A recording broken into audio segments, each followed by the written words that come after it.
Merci à tous d'être présents. Je suis ravi de vous accueillir. On va commencer par un tour de table pour présenter les intervenants aujourd'hui. Donc, on va le faire dans l'ordre de la slide. Donc, Jérémy, si tu peux te présenter. En mettant le micro, c'est mieux. Bonjour à tous, donc Jérémy Dessa Ferreira, Head of Key Account and Business Development chez Ubico depuis quelques mois. Donc voilà, très axé crédit mobilité, mobilité au sens large du terme, et avec un passif notamment chez Europcar. Voilà. Merci Jérémy. Denis. Bonjour à tous, je suis Denis Saada, je suis le président de Betterway. Betterway est une carte de paiement, une solution de gestion dédiée à la mobilité. Donc, on propose à la fois une carte de paiement, une application pour suivre les différents paiements et un outil de management pour l'entreprise. Voilà, et on aide les entreprises à mettre en place à la fois des politiques d'abonnement de transport, de forfait mobilité durable et puis aussi d'alternatives à la voiture de fonction, de crédit mobilité. Je suis ravi de participer aujourd'hui. Ravi également, merci Denis. Mathieu. Bonjour à tous, Mathieu Lepem, je suis le CEO de Skipper. Alors Skipper, c'est quoi? Skipper, c'est une plateforme d'origine belge, mais qui est maintenant lancée en France, qui combine une application copilote, donc une application intermodèle qui va aider vos employés à voir comment aller de A à B, une carte de paiement pour consommer de la mobilité et une plateforme administrateur. Alors au sein de Skipper, vous pouvez gérer avec une même carte les forfaits mobilité durable, les crédits mobilité, les déplacements professionnels, donc vraiment l'ensemble de la mobilité selon vos plans de mobilité en interne. Voilà, très content de faire partie du panel ce matin. De même, merci Mathieu. Alice. Thomas, Alice de Rocacera. Donc moi, je suis responsable du pôle mobilité chez Ecodev. Et ça fait 9 ans maintenant que je m'occupe des questions de mobilité et en particulier la mobilité des salariés. Merci Alice. Et puis Emilien, qui n'est pas sur le slide, mais qui est là. Oui, je n'ai pas encore eu le droit à la photo. Bonjour à toutes et à tous. Emilien Tracol, moi je suis consultant mobilité durable chez Ecodev. Et donc j'anime également l'écosystème mobilité. Merci Emilien. Et donc, je vais terminer par moi. Donc, je suis Thomas Chauveau, donc responsable de la communication chez Ecodev. Et donc, je vais en profiter pour rapidement vous présenter Ecodev, vous rappeler qui nous sommes. Donc, rien de mieux pour nous présenter que d'évoquer notre raison d'être, qui est assez récente. Donc, éveiller les organisations pour stimuler l'engagement et provoquer le changement. Voilà, donc en fait, notre objectif, c'est vraiment de transformer les organisations, que ce soit les territoires ou les entreprises, en acteurs engagés et impact positif et qui sauront relever les défis sociaux et environnementaux qui nous arrivent. Pardon, je vais un petit peu vite. On a 4 métiers principaux, qui est le conseil stratégique. Donc, c'est vraiment essayer de définir une stratégie RSE en fonction des enjeux de l'entreprise ou du territoire. La mesure d'impact également. L'analyse et la mesure de l'impact, c'est de définir des plans stratégiques et élaborer des feuilles de route opérationnelles en matière de RSE. Et bien sûr, on va au-delà puisqu'on va accompagner le déploiement opérationnel de cette stratégie en pilotant les plans d'action opérationnels. Et comme tout le monde veut du changement, mais c'est parfois plus compliqué de changer soi-même, on va également aussi accompagner dans la conduite du changement sur ces sujets-là. On a 5 pôles d'expertise qui sont la RSE au global, les enjeux climatiques et énergétiques, la biodiversité ou encore l'économie circulaire. Et bien sûr, c'est notre sujet aujourd'hui, la mobilité durable. Et donc, on a voulu, il y a quelques mois, années maintenant, essayer de rassembler un peu tous les acteurs sur le sujet et guider davantage encore les entreprises dans leur démarche de mobilité durable. Et donc, on a créé pour cela l'écosystème mobilité que Emilien va vous présenter. Oui, merci Thomas. Alors, très rapidement, l'écosystème mobilité, qu'est-ce que c'est?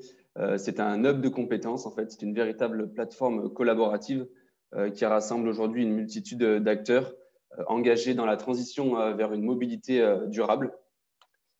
Différentes thématiques sont abordées au sein de cet écosystème. Donc, la première, c'est de permettre aux employeurs de s'approprier le management de la mobilité. On ne devient pas manager de la mobilité du jour au lendemain, ça s'accompagne. C'est donc la deuxième thématique de cet écosystème, accompagner le changement de comportement.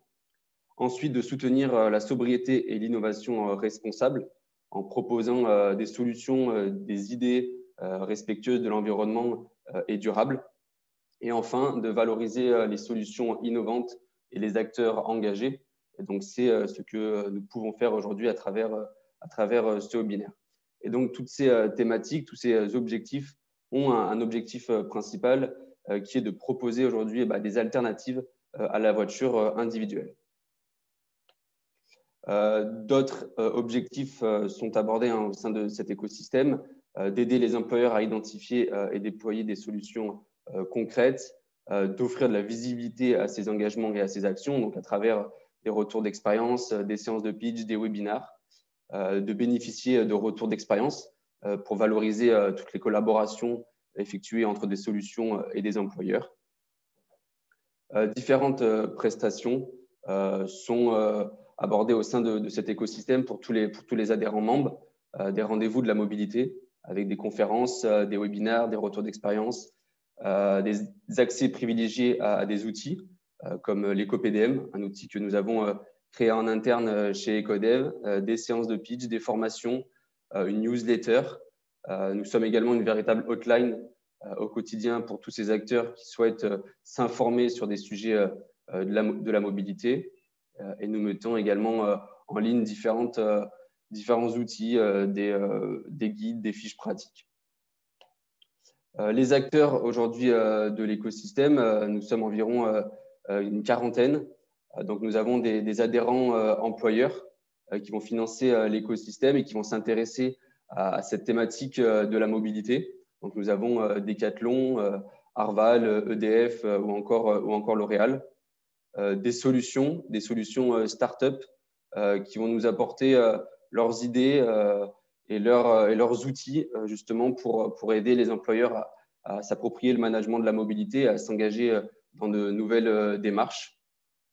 Nous avons également des parties prenantes, des influenceurs qui vont nous aider, nous accompagner à aborder différentes thématiques et qui vont accompagner les employeurs justement à cette démarche de la mobilité durable. L'effet de l'écosystème, donc nous avons créé l'an dernier une plateforme en ligne où tous les adhérents membres peuvent retrouver l'actualité de l'écosystème, les retours d'expérience, des solutions, également des éco-calculettes, des webinaires, plus de 20 webinaires déjà organisés, des ressources, des fiches pratiques, des livres blancs, également une actualité riche depuis le lancement de cet écosystème, avec une première actualité qui est le label employeur ProVélo, qui a été lancé du coup par la FUB et l'ADEME, et dont Cyclé, Ecodev et Alliance ont participé à l'accompagnement.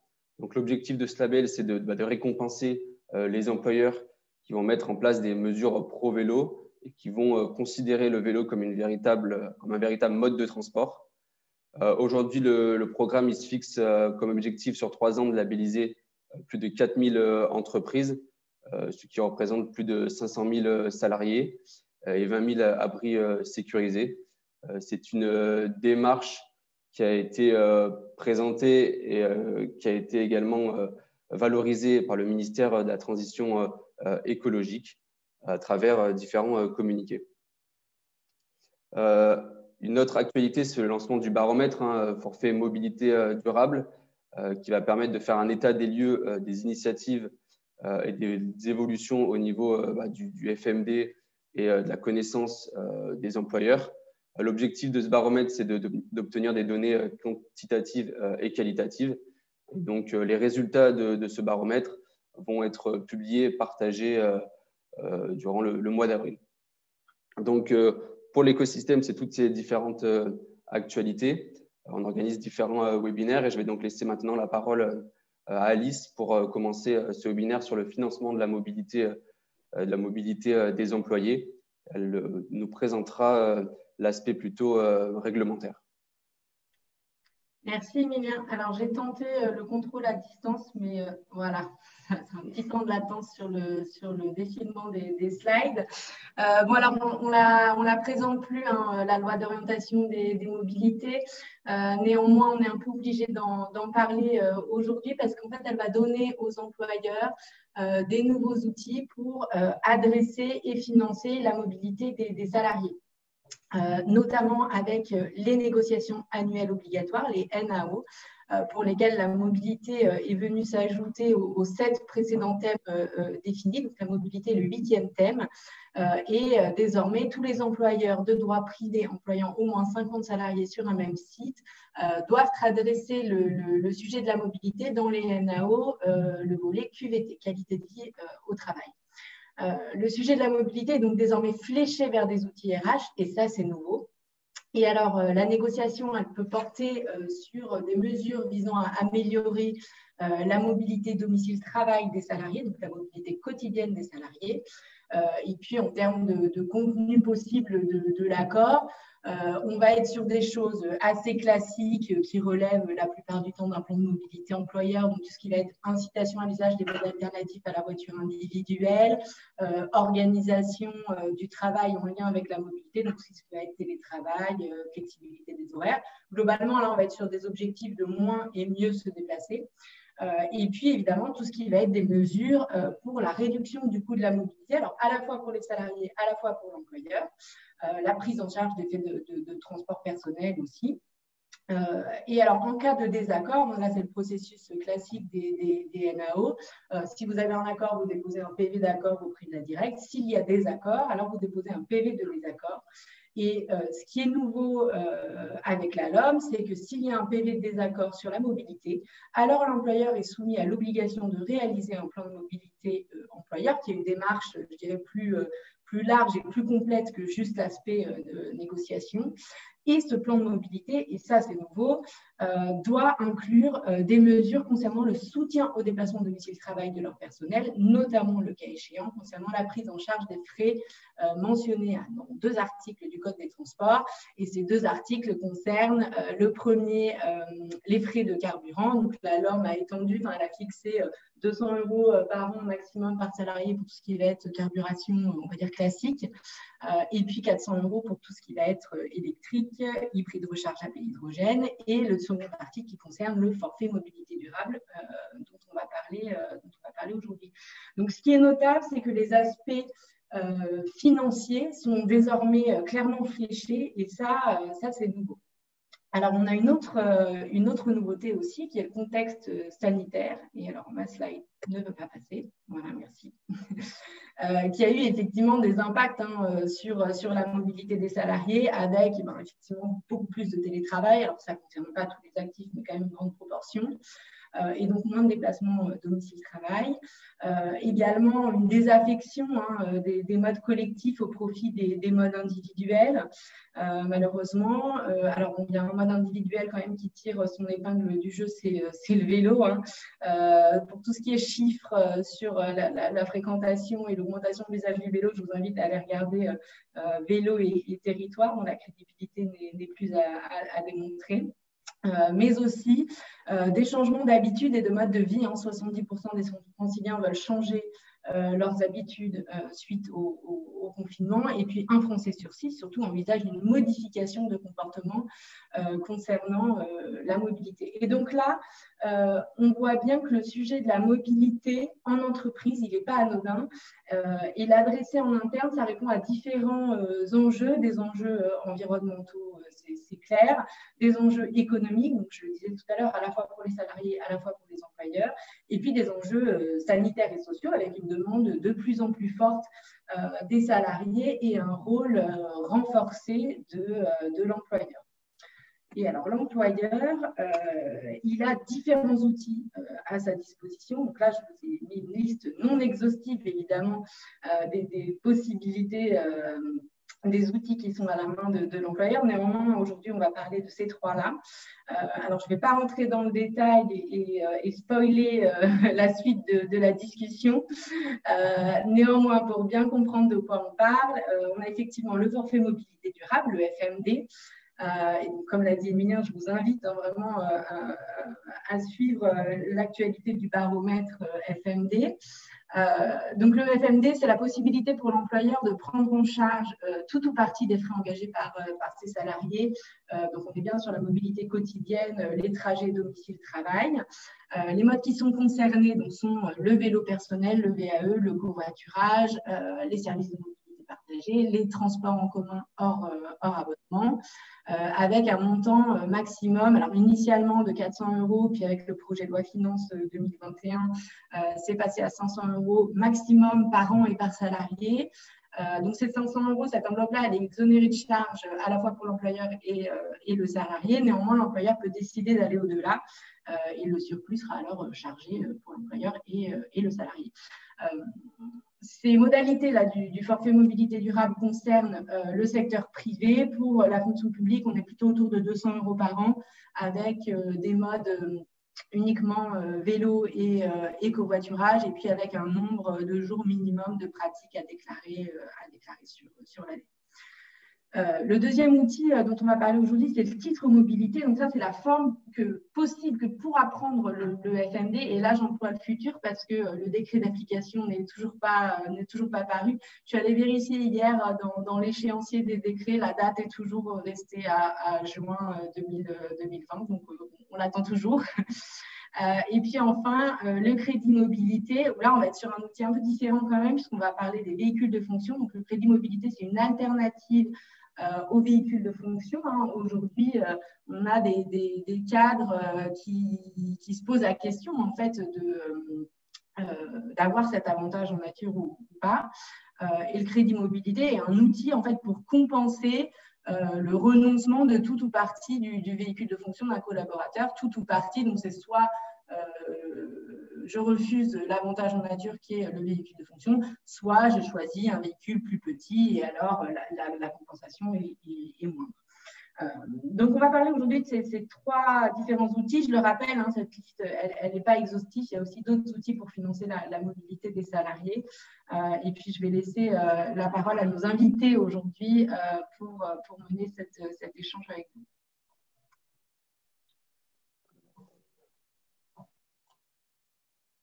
Oui, alors dans un premier temps, on va juste aborder la question des mécanismes aujourd'hui qui existent pour financer la mobilité des employés. Donc, je vais laisser la parole à Mathieu qui nous présentera plutôt la partie FMD et ensuite Jérémy sur le crédit mobilité. Merci. Donc, oui, comme l'a dit Alice, le FMD, c'est quoi? Donc, c'est un dispositif financier facultatif de soutien aux salariés et agents de service public pour leur déplacement domicile-travail. Le grand avantage du FMD, c'est qu'il va pouvoir toucher l'ensemble de vos employés afin de leur offrir une solution à leurs problématiques de trajet domicile-travail. Alors, il peut aller jusqu'à 500 € par salarié en étant effectivement exonéré d'impôts et de cotisations sociales. Alors que ça, c'est pour le secteur privé. Pour le secteur public, on est plutôt aux alentours à 200 € par an et par agent. Alors, ce qui est important à comprendre au niveau du forfait mobilité durable, c'est que, en tout cas, sur notre compréhension, il a été régi par deux principes. Le premier principe, c'est le principe d'équité. C'est-à-dire que quand on met en place le forfait mobilité durable dans son entreprise, sauf grosse exception, on doit le proposer à tous les collaborateurs. Le principe même est vraiment de s'assurer qu'il y ait une équité à travers l'entreprise au niveau de la mobilité.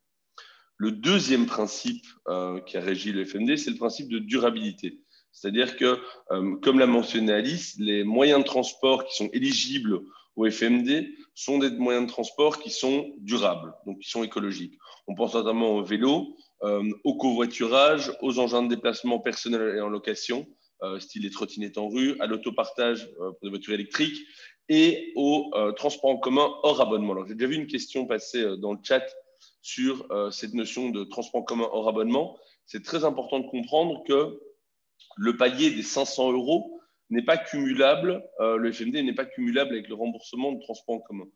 Donc, si je prends un petit exemple, si vous remboursez à un de vos employés, un de vos collaborateurs, 300 € par an d'abonnement de transport en commun selon la charge de 50% qui est à votre charge, vous n'allez plus pouvoir lui donner 200 € par an de FMD, du moins le fiscalement déductible. Vous pouvez aller au-delà, mais dans ce cas-là, les charges sociales sont d'application. D'autre part, c'est très important de comprendre aussi qu'on ne peut pas utiliser le forfait mobilité durable pour payer son abonnement. Donc, il faut vraiment faire une distinction entre abonnement de transport en commun et FMD. Ce n'est que la résultante de ce montant fiscalement déductible de 500 € et du remboursement du transport en commun qui va devenir le FMD, qui va être le budget justement disponible pour les moyens de transport que j'ai cités avant. Ce qu'il faut vraiment retenir au niveau du FMD, et j'en parlerai peut-être un peu plus tard avec l'expérience qu'on a en Belgique ici, c'est que l'énorme avantage du FMD, c'est ce côté équitable, c'est ce côté échelle que vous pouvez toucher et le fait que vous pouvez vraiment résoudre une problématique au sein de votre entreprise pour la grande majorité de vos employés, voire tous vos employés, de manière fiscalement attractive. Je pense que c'est ça qu'il faut vraiment retenir parce qu'on sait à quel point les trajets domicile-travail sont un fléau au niveau perte de temps et au niveau écologique. Et là, on a un système qui peut vraiment l'adresser. Voilà. Jérémy, je te laisse la parole pour le crédit mobilité. Merci Mathieu pour cette présentation du FMD. Je vous laisse la parole du coup, Jérémy. Génial, merci beaucoup Mathieu. Juste alors sur le crédit mobilité pour embrayer sur ce sujet-là. Alors Alice a pu dévoiler les grandes lignes. C'est vrai qu'aujourd'hui le crédit mobilité, pour que vous ayez de la visibilité dessus, c'est une solution financière qui va venir remplacer finalement le véhicule de fonction. Et le salarié va pouvoir renoncer de manière soit partielle, soit totale à son véhicule de fonction justement en termes d'avantages en échange d'une somme d'argent qui va être équivalente à la différence liée au TCO. Alors pour rentrer un peu plus dans le détail, il y a 3 possibilités. Vous allez avoir vulgairement la possibilité, vous avez un gros véhicule de fonction, vous le remplacez par un plus petit véhicule de fonction et la différence de TCO entre les deux, c'est du crédit mobilité. Et ce crédit mobilité va vous permettre de pouvoir être utilisé, va permettre aux collaborateurs de pouvoir être utilisés pour ses déplacements aussi bien personnels que pro, ses billets de train, ses abonnements de transport, les locations de véhicules perso, etc. pour les week-ends. Donc ça, c'est l'une des possibilités du crédit mobilité. L'autre, c'est également de pouvoir bénéficier d'un véhicule en autopartage. Donc ça, il y a un certain nombre de sociétés qui font aussi ce choix-là, c'est-à-dire que vous avez un pool de véhicules en autopartage que vous mettez à la disposition pour les salariés qui souhaitent bénéficier du crédit mobilité. L'avantage que ça va représenter, c'est que déjà, ça va permettre que les véhicules ne norment pas toute la journée sur un parc et soient utilisés de manière beaucoup plus régulière puisque partagés.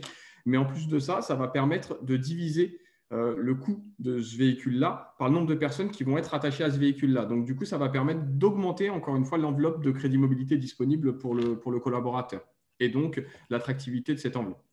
Et enfin, on a également des collaborateurs qui vont choisir de se séparer totalement de leur véhicule mobilisé, enfin leur véhicule de fonction pour le remplacer par une enveloppe full crédit mobilité, ce qui est un peu moins souvent le cas puisqu'on a en général toujours besoin d'un véhicule, mais ça permet en effet de pouvoir avoir différentes alternatives. Les avantages qu'on peut avoir par rapport à ça, ils sont multiples. Au niveau de l'entreprise, c'est un vrai moyen de réduire l'empreinte environnementale de votre parc, du parc de véhicules de fonction, parce que justement, si vous travaillez sur les véhicules en flotte, si vous travaillez sur du crédit mobilité total, ça permet de pouvoir réduire le nombre de véhicules, donc le nombre de places nécessaires dans les parkings, dont le nombre de véhicules à s'occuper en termes de gestion de flotte. Il y a aussi toute une démarche RSE et écologique derrière ça, puisque même si ce n'est pas imposé, entre guillemets, l'un des avantages aussi du crédit mobilité, c'est de pousser les collaborateurs vers des véhicules plus verts, entre guillemets, de l'électrique, de l'hybride rechargeable. Donc, c'est aussi un moyen de pouvoir améliorer cette partie-là pour les collaborateurs et de pouvoir essayer de proposer une autre alternative justement à la voiture de fonction. Aujourd'hui, on s'aperçoit que de moins en moins de personnes sont attachées à la propriété et à l'effet voiture. Alice le disait au début, avec 70% des collaborateurs qui voulaient changer leur mode de transport. On a aussi un grand nombre de personnes qui ne sont plus nécessairement attachées au véhicule et qui se disent moi, je préfère avoir dans la semaine un plus petit véhicule parce que sincèrement, je n'ai pas le besoin de plus et avoir une enveloppe crédit mobilité pour mes déplacements personnels, quitte à louer des véhicules un peu plus gros le week-end pour partir en week-end en famille, quitte à louer quand je pars en vacances, etc. Mais en tous les cas, ça me permet de pouvoir ne pas avoir un gros véhicule à disposition qui ne me servirait pas. Pour la partie autopartage, c'est aussi un moyen de pouvoir réduire ses besoins et de pouvoir faire en sorte d'avoir une enveloppe qui va permettre de dégager de la profitabilité. L'avantage également, et je m'arrêterai là pour ce point-là, c'est que, l'avantage en tous les cas, ce qui est nécessaire de faire, c'est qu'il faut qu'il y ait un vrai engagement de l'entreprise pour pousser le crédit mobilité. C'est vrai qu'aujourd'hui, on en parle actuellement, hein, il y a le forfait mobilité, il y a le crédit mobilité, il y a plein d'alternatives et l'entreprise, on a besoin qu'elle s'engage vers une solution pour pouvoir la pousser parce qu'il y a un vrai travail de pédagogie à faire auprès des collaborateurs et d'explication pour qu'ils puissent bien comprendre les tenants et les aboutissants et qu'ils puissent adhérer à la solution. Voilà pour moi. Merci beaucoup Mathieu. Je remets juste Mathieu et Jérémy justement pour avoir présenté les différents mécanismes aujourd'hui qui existent pour financer la mobilité des employés. Je vais laisser la parole maintenant à Denis sur aujourd'hui comment déployer ces outils avec par exemple le titre mobilité, les attestations sur honneur ou encore les cartes de paiement. Merci Milien. Bonjour à tous. Donc aujourd'hui, on a plusieurs dispositifs et je pense qu'il faut clarifier. Donc le forfait mobilité durable et la prise en charge de l'abonnement transport traitent du trajet domicile-travail. Pour ce trajet domicile-travail, il y a plusieurs moyens de déployer cela dans votre entreprise. Soit vous procédez par attestation sur l'honneur, notamment sur le forfait mobilité durable, vous avez le droit de procéder sur attestation sur l'honneur. Concrètement, au début de l'année, par exemple, vous demandez à chacun de vos salariés de remplir une attestation sur l'honneur qui certifiera en quelque sorte qu'il utilise bien l'argent qu'on lui a alloué à bon escient. Concrètement, beaucoup d'entreprises nous disent que cette attestation sur l'honneur, elle est trop permissive et elle ne permet pas de contrôler réellement comment la mobilité et l'allocation qui est distribuée est utilisée. C'est plutôt les petites entreprises qui utilisent ça. Les grandes entreprises, de notre expérience chez Betterway, n'utilisent pas ces attestations sur l'honneur. On a de l'autre côté du spectre la possibilité également d'être très contrôlant et d'aller demander à chaque dépense de mobilité une facture, donc ce qu'on appelle un justificatif de paiement, c'est-à-dire que chaque salarié, un peu comme aujourd'hui le remboursement du pass Navigo se fait dans beaucoup d'entreprises, chaque salarié va pouvoir rapporter dans le cadre du forfait mobilité durable sa petite facturette de transport en trottinette, sa facture de Vélib ou de vélo en partage ou sa facture d'achat de vélo. Eh bien, ça, en général, c'est aussi quelque chose que les entreprises n'aiment pas trop parce que ça va faire exploser le système de notes de frais et qu'en plus de ça, on va avoir quelque chose qui va être assez difficile à gérer, notamment quand il s'agit de gestion de cumul et de plafond. Vous savez, toutes ces factures sont plafonnées les unes par rapport aux autres et donc, il faudrait, si on veut procéder avec le système de notes de frais de l'entreprise, gérer tout cela. Donc, c'est pour ça que existent les entreprises comme Betterway, Skipper, Ubico. Je fais la pub aussi des concurrents qui sont là. Donc, concrètement, l'idée, c'est de se dire, en fait, on va externaliser en quelque sorte la mobilité et on va proposer des outils. Alors, soit type Ubico, donc la possibilité d'envoyer ces factures et d'avoir quelqu'un qui va gérer le cumul des factures pour compte de tiers, en quelque sorte, soit dans le cadre de Skipper et de Betterway, la possibilité d'avoir une carte de paiement qui va permettre aux salariés de payer. Ça ressemble un peu à un titre restaurant, hein, mais concrètement, ça va permettre aux salariés, à l'entreprise d'ouvrir un compte de mobilité et aux salariés de payer directement, la carte de paiement étant directement bloquée sur les marchands de mobilité éligibles et sur la politique de mobilité que vous avez adoptée. Et elle est automatiquement plafonnée au plafond que vous avez décidé. Donc, il est impossible de dépasser, par exemple, les 500 € si vous avez décidé de donner 500 € à vos salariés.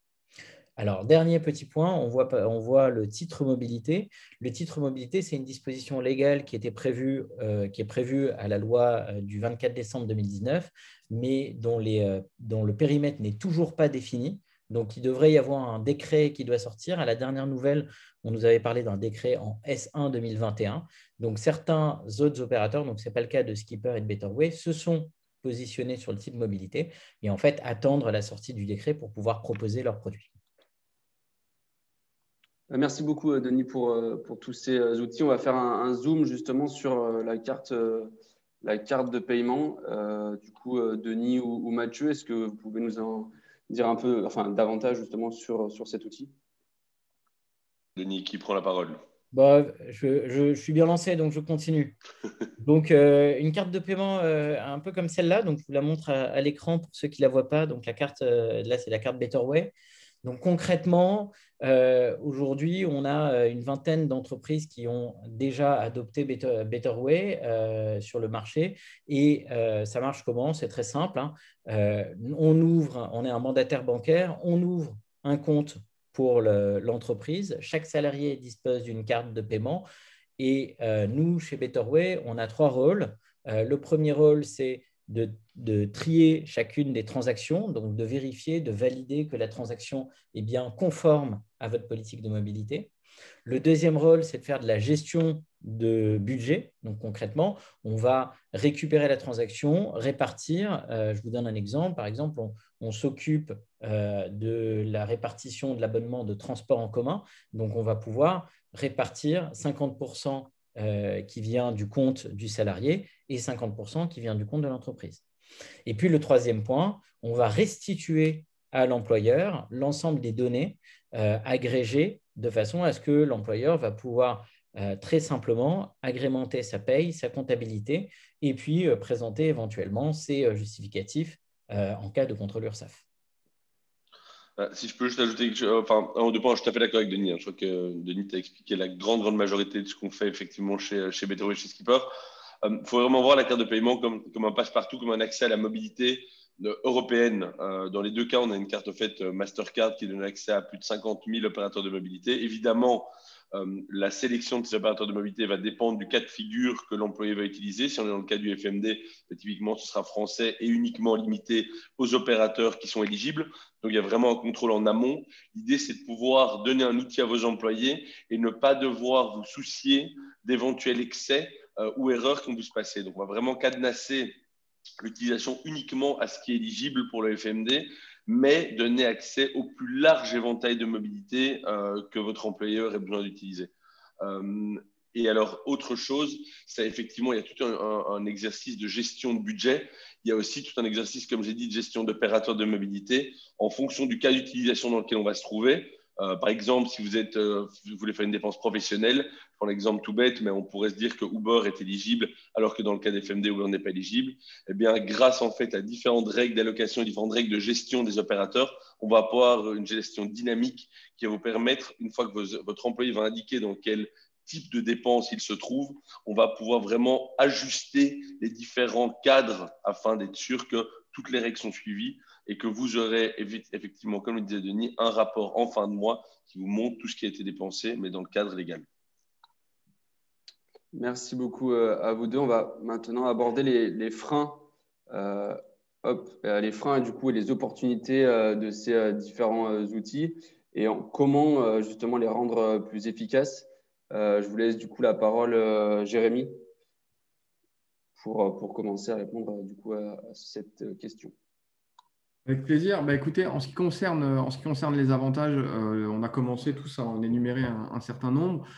Sur le crédit mobilité, c'est vrai que c'est un moyen pour les salariés également de pouvoir gagner en pouvoir d'achat, puisque cette différence qu'on va avoir et ce qui va permettre de leur récupérer pour eux du crédit mobilité va permettre de pouvoir s'en servir pour des besoins personnels. Donc ça, c'est un vrai plus. Une amélioration également de la gestion de flotte. Ça, c'est pour la partie entreprise, je l'ai évoqué.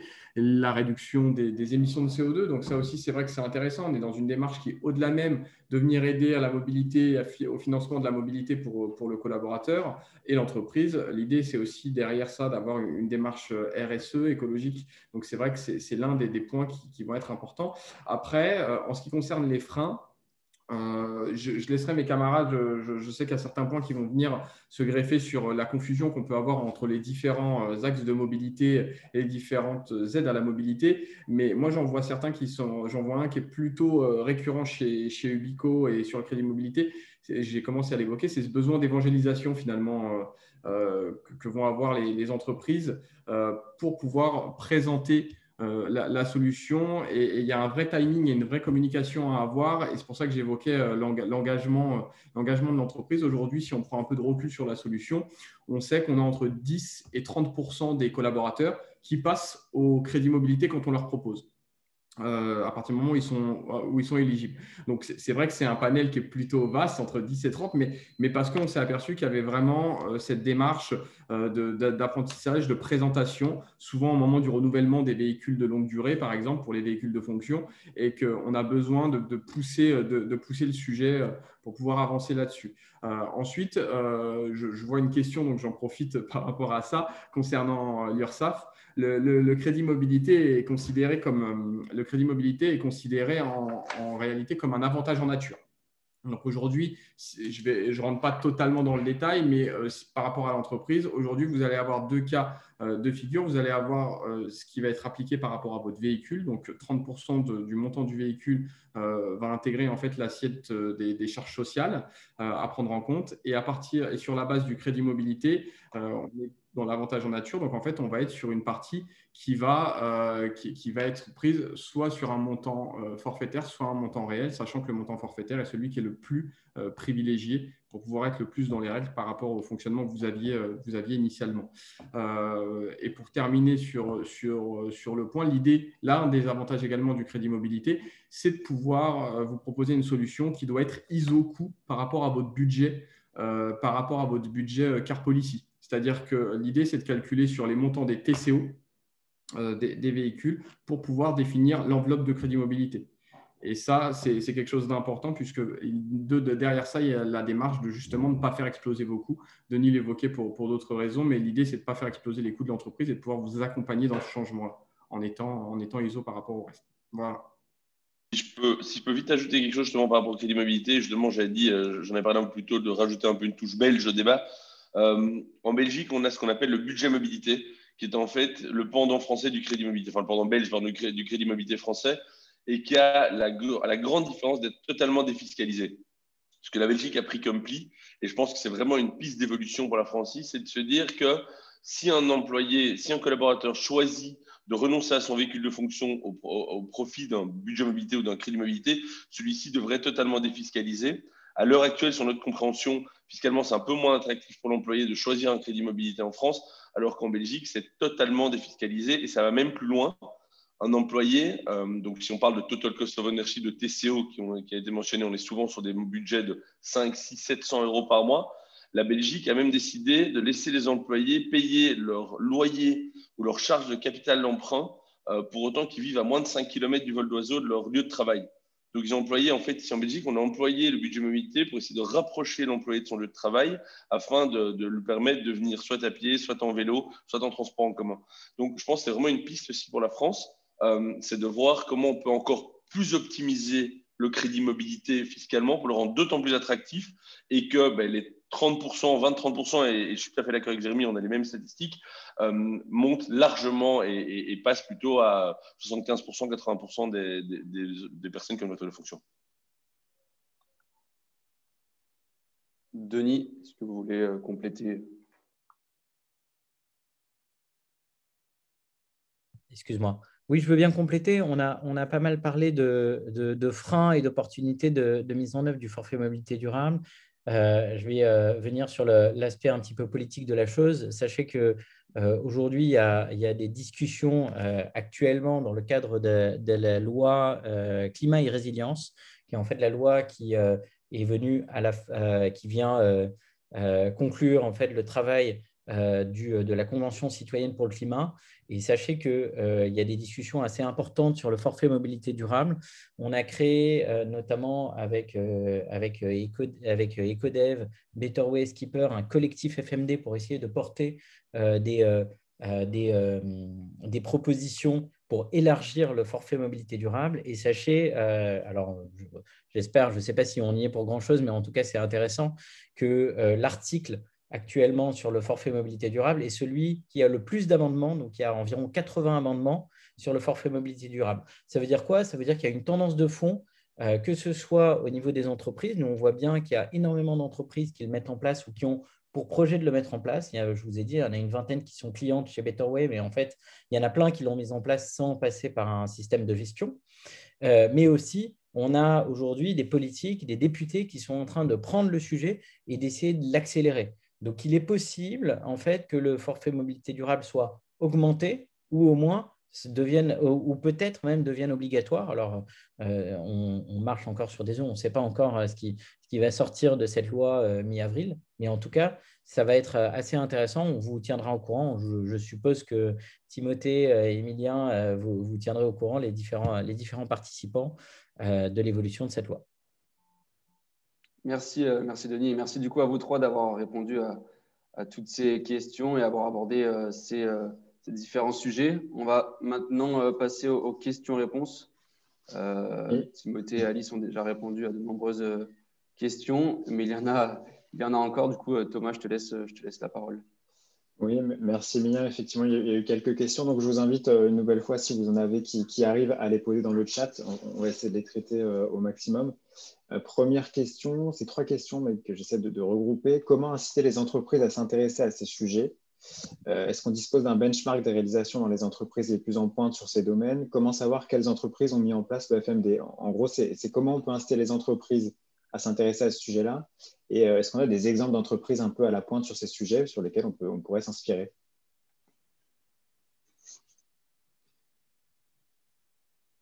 Denis, je ne sais pas si tu veux prendre le point ou si je le prends moi. Vas-y, commence. Alors, est-ce qu'il y a des grandes entreprises qui ont mis en place le forfait mobilité durable? Oui. Je pense qu'il y en a déjà pas mal qui sont sortis dans la presse, des boîtes comme Decathlon qui l'ont déjà mis en place. Et on voit, nous, et je suis sûr que Denis y connaît aussi, des énormes groupes français sont en train de faire des grands appels d'offres pour mettre en place le FMD dans leur structure. Donc, on voit vraiment qu'il y a une tendance à insérer le FMD dans ces boîtes. Alors, il faut savoir évidemment que les sociétés ont un peu attendu d'avoir plus de visibilité sur la situation sanitaire avant de mettre en place des nouveaux dispositifs pour la mobilité de leurs employés. Mais on voit que, à travers les contacts qu'on fait toutes les semaines, il y a une énorme demande du FMD. Comment conscientiser?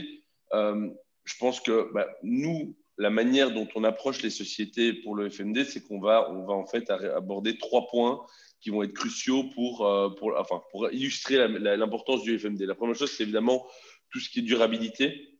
Beaucoup de ces grandes sociétés, ces grands groupes ont des objectifs CESAR qui sont assez contraignants et la mobilité représente souvent, et en tout cas pour les entreprises de services, 80% des émissions de CO2 d'une boîte. Donc, il faut savoir que c'est vraiment un des énormes pôles d'émissions de CO2. La deuxième chose, c'est d'offrir un outil flexible à ces employés qui va permettre de ne pas leur faire perdre du temps dans le trafic et leur permettre en fait de leur donner une solution flexible en fonction de leurs besoins du moment. Donc, il y a un vrai angle qualité de vie au travail qui va pouvoir être développé à travers le FMD. Et le troisième angle, et je crois que Denis l'a déjà bien illustré aussi, c'est l'angle contrôle, l'angle quantité de travail pour les responsables des ressources humaines à travers des solutions comme celles qu'on a mis en place.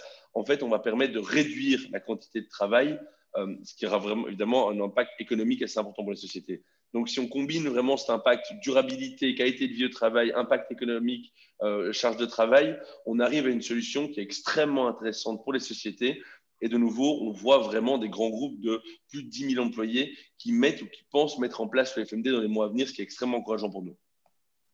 Ouais, je complète avec une proposition de service. Comme je vous disais, Betterway, je pense qu'on a dégainé les premiers. On a une vingtaine de clients aujourd'hui et je serais ravi de vous mettre en relation avec nos clients type Alliance, Vinci pour les plus gros, mais aussi des groupes type Back Market, Evaneos pour des ETI. Donc, si vous êtes curieux de cela, n'hésitez pas à nous contacter ou à contacter Timothée et Emilien pour qu'ils puissent directement nous transmettre le message.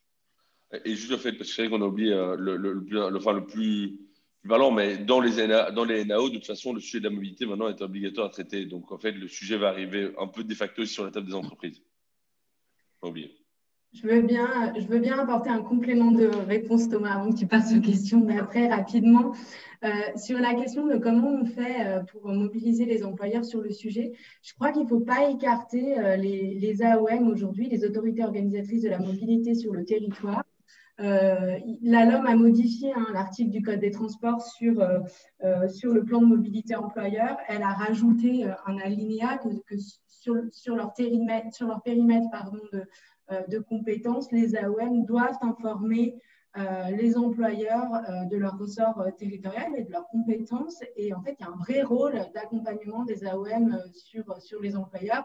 Et j'en profite parce que je vois que Anne Ponchon du Genevois français est dans l'audience et on accompagne en ce moment le pôle métropolitain du Genevois français justement dans cette démarche de conseil en mobilité auprès des entreprises.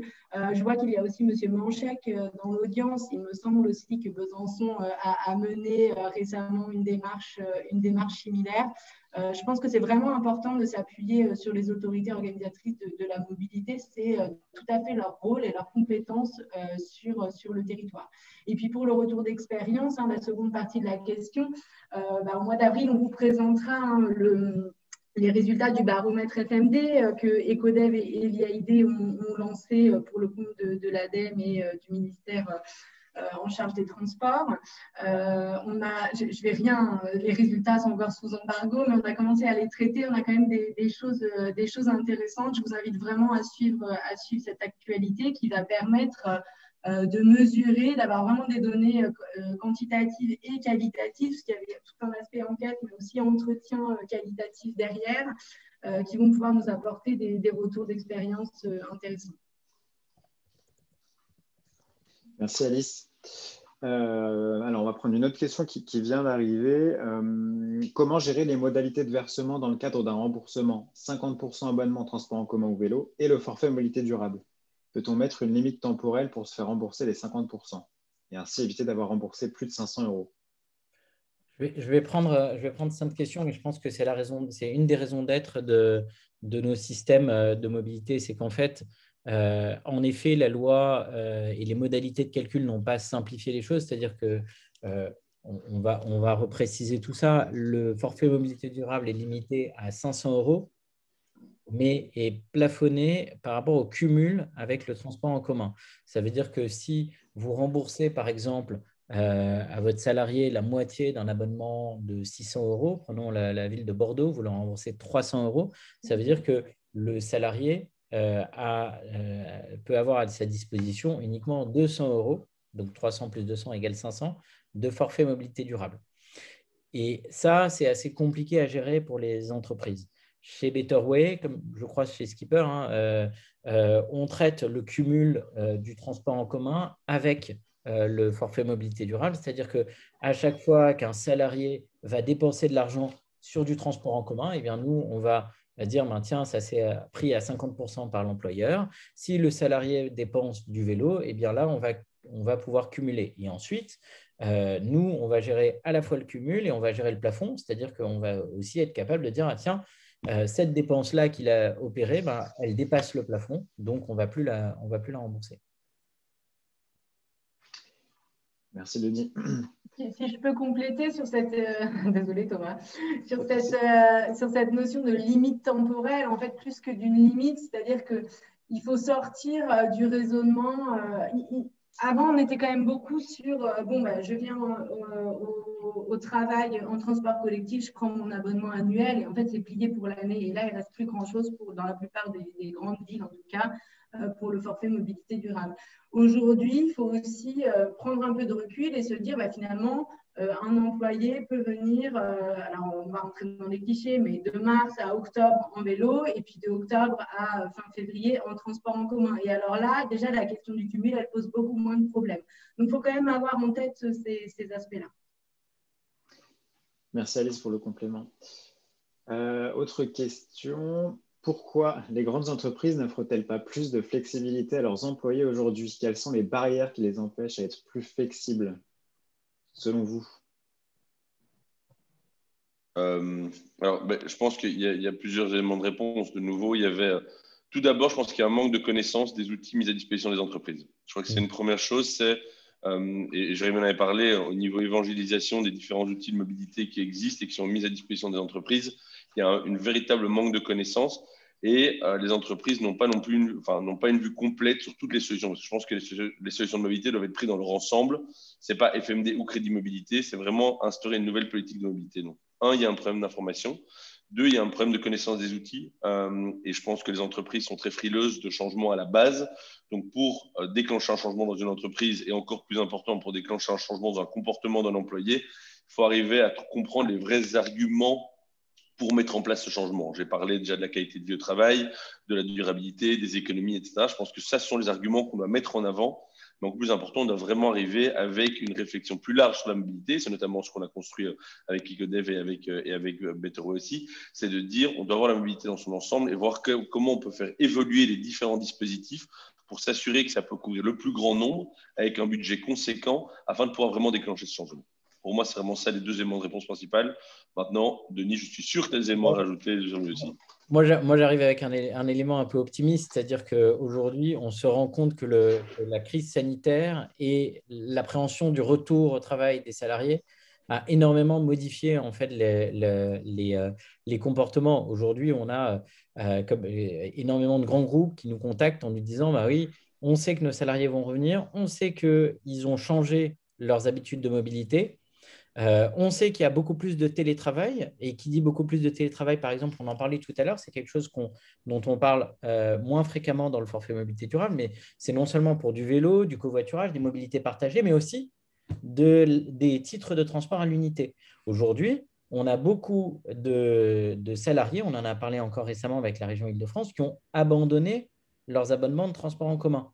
Pourquoi ils ont abandonné leurs abonnements de transport en commun? Parce qu'avant, quand c'était pour venir 20 jours par mois, 12 mois dans l'année, évidemment, ça valait le coup de prendre un pass Navigo. Aujourd'hui, quand on a des salariés qui vont, dans quelques cas, venir 10 jours, 12 jours par mois, quand il y a 3-4 jours 2-3 jours de télétravail, et qui en plus vont venir beaucoup moins, eh bien, ils sont beaucoup plus intéressés par dire bah, je vais prendre en fait un carnet de tickets de métro ou un carnet de tickets de titre de transport au lieu de prendre un abonnement de transport en commun.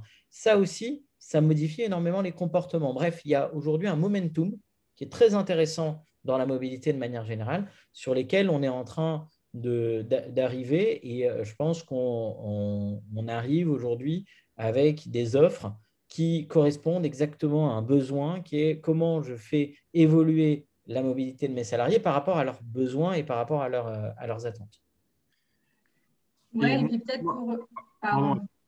Je t'en prie. Merci. Peut-être pour reboucler aussi avec ce qu'on disait aujourd'hui, effectivement, le contexte sanitaire a considérablement fait évoluer les problématiques et les comportements de mobilité des salariés avec je dirais une réflexion vraiment sur les comportements de mobilité, comme le disait Denis, mais on a aussi quand même avec cette loi d'orientation des mobilités, je suis désolée, je suis obligée d'y revenir, mais un glissement des outils qui initialement étaient plutôt aux mains des services RSE, développement durable, et qui aujourd'hui basculent du côté RH. Et pour moi, là, il y a une vraie carte à jouer et des nouveaux outils, je trouve, qui, je l'espère en tout cas, vont permettre d'adresser plus facilement aussi ces sujets. Pour terminer sur ce point de mon côté, je reprends un peu ce que Mathieu évoquait sur finalement la méconnaissance des outils et les craintes qui en découlent. C'est vrai qu'on s'aperçoit aujourd'hui quand on échange avec les sociétés qu'il y a vraiment cette crainte financière finalement de ne pas pouvoir maîtriser les dépenses et les budgets qui finalement, quand on échange un petit peu, évite disparaît rapidement, puisque que ce soit pour la solution Betterway, Skipper ou Ubico, à chaque fois, on a des choses qui nous permettent de pouvoir avoir ce contrôle sur les dépenses. Mais c'est vrai qu'aujourd'hui, c'est quelque chose qui ressort régulièrement, au même titre que finalement le coût indirect du changement. Ce que j'appelle le coût indirect, ça va être les communications qui vont être nécessaires, l'évangélisation qu'on a plusieurs fois évoquée, les démarches pour pouvoir faire avancer les solutions de mobilité. Donc, toute cette partie-là, c'est une surcharge, c'est un surcoût. En tous les cas, les entreprises ont ce sentiment-là, parce que dans les faits, ce n'est pas le cas, mais qui viennent aussi mettre quelques freins au fait que les entreprises souhaitent pouvoir proposer ce type de solution. Dans l'idée, le souhait est toujours là. Dans les faits, c'est toujours un petit peu plus compliqué à mettre en place et on a ce devoir, nous, d'accompagner les entreprises pour pouvoir les rassurer sur ces points-là.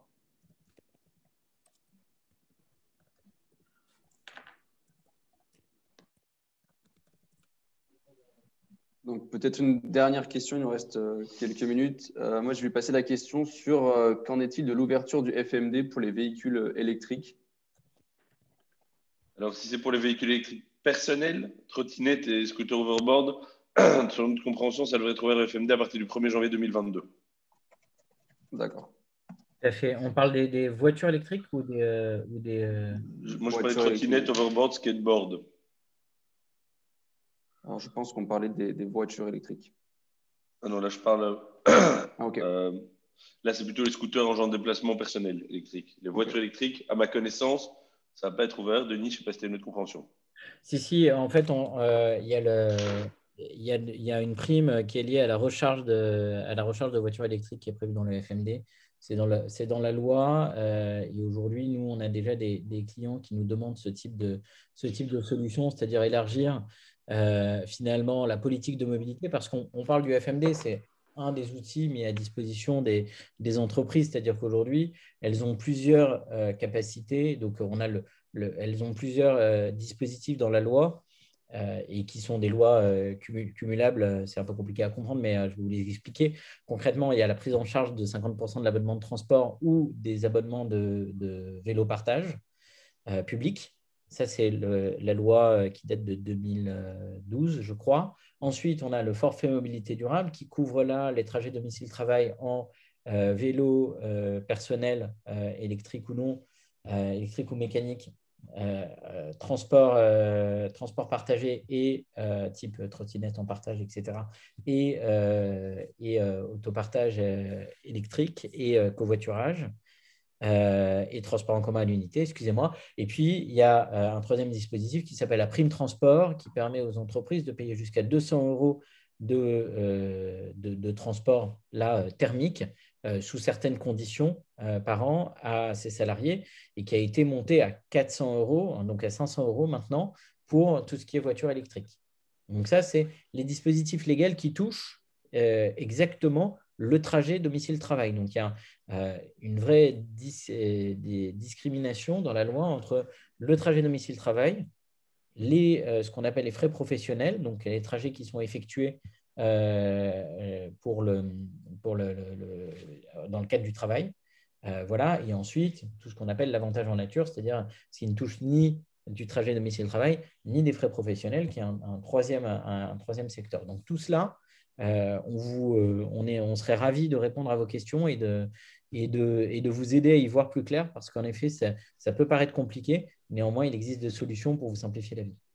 Là, je pense que juste c'était une question au niveau de l'achat de véhicules électriques, je pense. Au niveau recherche, tu as fait raison.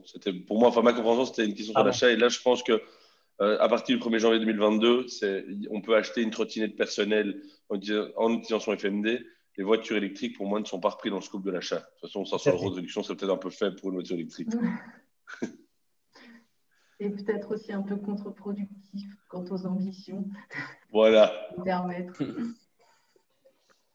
Du coup, il est 10 heures. Je te laisse, Thomas. Oui, effectivement, Emilien, on va s'arrêter là. Donc, je vous remercie déjà tous d'avoir été présents. Je vous rappelle qu'on va vous envoyer le support de présentation par mail, ainsi que le lien vers le replay et également les contacts des intervenants du jour. Donc, si vous avez des questions encore, n'hésitez pas, gardez-les, notez-les et n'hésitez pas à contacter nous ou les intervenants. Voilà. Et pour terminer, est-ce que chacun veut dire un petit mot de la fin? Je ne sais pas, Denis, Mathieu, ou Jérémy, ou Alice?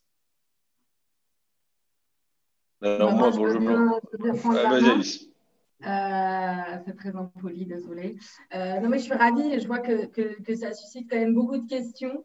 Et puis, de plus en plus, nous, on a aussi des clients qui nous appellent pour nous demander, en fait, la prise de conscience a démarré. Et maintenant, on est vraiment dans l'action et dans comment je fais pour aider mes collaborateurs, pour financer. Alors oui, il y a des freins à lever. Le premier étant la complexité, je dirais, du wording de tous ces décrets qui sortent, qui sont clairs quand même pour peu de monde. Mais une fois qu'on a dépassé tout ça et qu'on a fait de la sensibilisation et qu'on explique qu'en fait, on peut raisonner aussi à iso-budget avec tous ces outils et que l'ambition, c'est bien de réduire les coûts pour tout le monde, je trouve qu'on est on est vraiment sur une pente ascendante sur ces sujets-là et la diversité et le nombre de vos questions en témoignent. J'en suis très heureuse. Merci. Voilà, moi je pense qu'il faut juste franchir le pas, oser. On est là pour vous aider. Avec l'expérience qu'on a en Belgique et en France, nous on a quasi 100 clients maintenant, 100 sociétés qui travaillent avec Skipper, donc on a une expérience qui est extrêmement large dans le domaine. On veut vous aider, on a des objectifs communs de durabilité et de qualité de vie au travail. Donc pour moi, le mot d'ordre, c'est oser prendre des informations, oser comprendre les bénéfices et puis oser les mettre en place. Merci Mathieu. Bien. Et pour compléter avec un petit sourire, je pense que moi, je suis ravi d'avoir qu'il y ait eu autant de questions. C'est la preuve que vous avez besoin, enfin, les entreprises ont besoin d'experts pour mettre en œuvre ce type de solution. Et c'est un peu la raison d'être de nous quatre autour de la table, je pense, enfin de Ecodev, de Skipper, d'Ubico et de Betterway, c'est de vous apporter un peu cette expertise et de vous aider à y voir plus clair. Et à vous simplifier la vie en quelque sorte en vous donnant les outils et les benchmarks pour mettre en œuvre vos politiques de mobilité innovantes parce qu'on y croit, on a besoin de faire bouger les lignes et donc d'améliorer la mobilité de vos salariés. Donc, on est là pour vous. Merci Denis. Jérémy, est-ce que tu veux dire un petit mot? Pas beaucoup mieux à dire que mes deux camarades. Donc, on est à votre disposition. N'hésitez pas, c'était un plaisir. Et si on n'a pas pu répondre à toutes les questions, encore une fois, on est tous là pour vous accompagner. Donc n'hésitez pas.